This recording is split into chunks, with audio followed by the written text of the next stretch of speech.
Bener nggak sih kalau orang tua yang dulunya pintar, cerdas, berprestasi mungkin akan ngelahirin anak yang pintar juga? Bener nggak sih kalau orang tua yang nggak pintar, anaknya bisa jadi pintar? Bener nggak sih kalau sekolah di sekolah yang elit, mahal gitu, akan menjamin 100% kita jadi pintar? Nah, sebenarnya dari mana sih kecerdasan itu berasal? Halo guys, kembali lagi bersama aku Feren Saraisang di channel Feren Saraisang yang membagikan berbagai tips-tips dan konten-konten yang tentunya bisa mengedukasi. Seperti biasa, sebelum lanjut jangan lupa buat like video ini, subscribe, dan nyalakan loncengnya agar tidak ketinggalan video-video terbaru. Oke? Pada umumnya, kecerdasan anak itu dipengaruhi oleh dua hal, yaitu keluarga dan lingkungan. Nah, bagaimana keluarga mempengaruhi kecerdasan anak? Yang pertama yaitu dukungan, support, dan juga didikan orang tua dalam keluarga sangat mempengaruhi kecerdasan anak. Nah, di video sebelumnya aku sudah bahas tentang peranan orang tua terhadap perkembangan anak usia dini. Di sana aku menekankan secara khusus kalau orang tua memiliki peranan yang besar terhadap pertumbuhan dan perkembangan anak usia dini. Dalam proses pertumbuhannya, anak-anak sangat membutuhkan orang tua. Bukan cuma sebagai tempat pelindung atau tempat di mana anak-anak bisa mendapatkan makanan atau minuman ataupun pakaian, tapi lebih daripada itu. Pada dasarnya, anak-anak memang sering melakukan kesalahan, dan sebagai orang dewasa sering bagi kita untuk memarahi anak.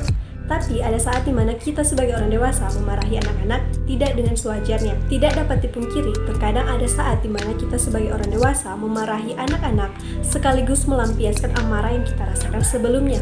Atau contohnya begini, suatu hari ada suami istri yang sedang bertengkar. Tiba-tiba tanpa sengaja, anak tersebut membuat kesalahan. Memecahkan gelas mungkin. Memang sebenarnya sebagai orang dewasa ataupun orang tua, pantas bagi kita untuk memarahi anak. Dalam tanda kutip mengingatkan agar supaya lebih berhati-hati dalam melakukan sesuatu. Tapi dikarenakan sesuatu dan lain hal yang kita rasakan sebelumnya, seperti perasaan marah, gelisah, dan juga amarah yang kita rasakan sebelumnya pada saat bertengkar, membuat kita melampiaskan amarah kita terhadap anak yang melakukan kesalahan kecil itu. Dan tak jarang ada banyak orang tua yang memarahi anak dengan mengeluarkan kata-kata yang sebenarnya tak pantas untuk didengar oleh anak-anak. Perlu diketahui, masa anak-anak adalah masa di mana mereka mulai mengenal dan memperkenalkan diri dengan lingkungan yang ada. Di video sebelumnya aku mengatakan kalau anak-anak mempunyai otak ibaratkan spons, di mana mereka menerima dan menyerap apa saja yang mereka terima sedini mungkin. Dan perlu diingat bahwa hanya dengan kata-kata, orang tua bisa membunuh motivasi, minat, bahkan menghancurkan cita-cita anak tersebut. Mengapa demikian? Karena contohnya ada anak yang berkeinginan bisa bawa motor. Terus dia bilang pada orang tuanya kalau dia itu ingin belajar motor. Tapi orang tuanya bukan mendukungnya, bukan mensupportnya, tapi malah mematahkan semangatnya dengan bilang, badan kamu yang kecil itu gak bakalan bisa bawa motor, nak. Sebenarnya hal itu adalah hal kecil dan sungguh sangat sepele. Tapi faktanya, kalimat sederhana pun bisa membuat anak-anak kecewa dan kehilangan motivasi untuk terus belajar. Oleh karena itu, penting bagi kita sebagai orang dewasa untuk menjaga ucapan kita, bahkan sikap kita terhadap anak-anak.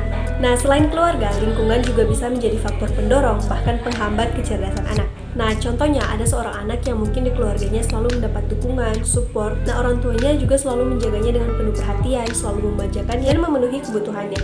Tapi di luar rumah dia bergaul dengan orang-orang yang tidak memiliki attitude ataupun mungkin memiliki kepribadian buruk, seperti mungkin orang-orang yang suka mencuri, mabuk-mabukan, dan melakukan hal-hal yang tidak baik. Nah, besar kemungkinan hal itu akan membuat anak tersebut terjerumus dan mengikuti teman-temannya melakukan hal-hal yang buruk.